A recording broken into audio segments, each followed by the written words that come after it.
Retour devant Bex, je vais vous montrer quelques paramètres un petit peu plus poussés qui peuvent des fois vous dépanner quand vous n'êtes pas sûr si vous avez certains problèmes. On va aller dans contrôle output. Mettons, on va prendre le pH control. Fait que la même affaire va s'appliquer au CLAR ou bien au RP. Là. On a contrôle type ici. Oups, excusez, j'ai fait deux au lieu d'un. On a le choix de time base proportionnel ou on-off. Time base proportionnel, ben, c'est comme du P2. C'est-à-dire plus qu'on est loin de notre consigne, plus qu'il va doser sans arrêt. Puis à partir d'un certain point qui va être déterminé dans un autre paramètre, il va se mettre à prendre des périodes de pause, comme il fait en ce moment, il clignote parce qu'il est en pause.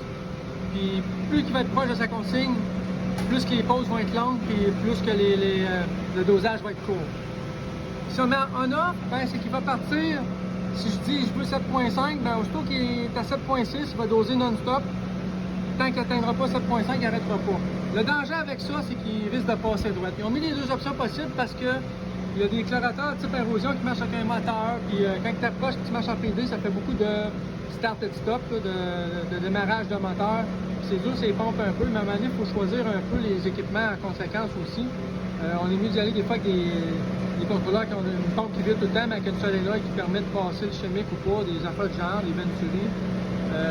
Fait que l'idéal, c'est toujours, là j'ai parlé trop longtemps, on est sorti. L'idéal, c'est toujours de le mettre en proportionnel. Je vais revenir dans mon contrôleur output. Excusez pour le. Ça, c'est le contrôleur output. Le set point, ben, on aurait pu le faire ici aussi. C'est pour mettre notre set point, c'est comme une autre place dans le menu. Span proportional band. 3.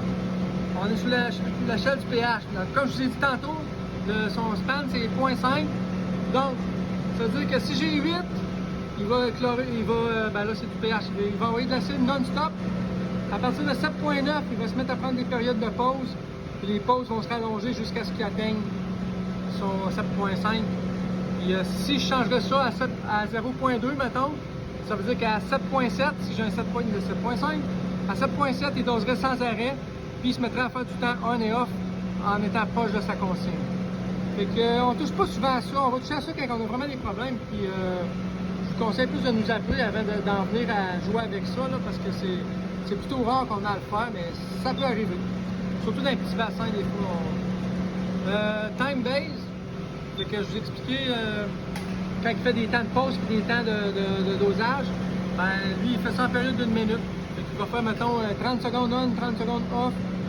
Plus il s'approche, ça va être 55 secondes on, 55 secondes off en s'éloignant, tout ça. Fait que c'est comme la limite de temps qu'il s'accorde pour réfléchir puis prendre ses décisions en même temps aussi. Fait que dans des bassins plus gros, on peut y aller court. On peut même descendre à 30 secondes, là, un gros bassin comme ici. Si c'est un bassin plus petit, genre un spa ou un pataugeoire à faire, des fois on va l'allonger ce temps-là pour donner plus de temps de feedback qu'on appelle, là, de l'eau à revenir puis d'avoir la bonne lecture. Si on surdose, là, des fois dans les petits bassins, ça risque qu'on overshoot, comme on dit, là, on surdose. Ben, on va rallonger ce temps-là, puis ça devrait corriger la situation ou du moins l'améliorer de beaucoup. Fait que par défaut, une minute, c'est quand même une bonne valeur, on va le laisser là.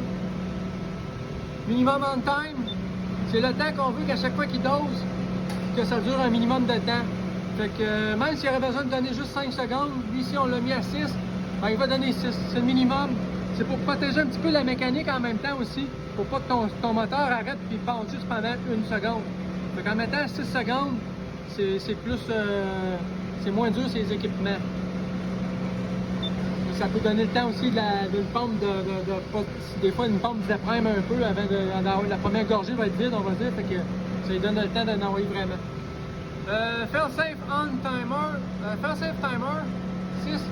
Ça c'est le temps qu'on permet, dans ce cas-ci c'est le pH, là, l'acide ou le CO2 ici, c'est le temps qu'on permet au CO2 de doser avant de tomber en alarme.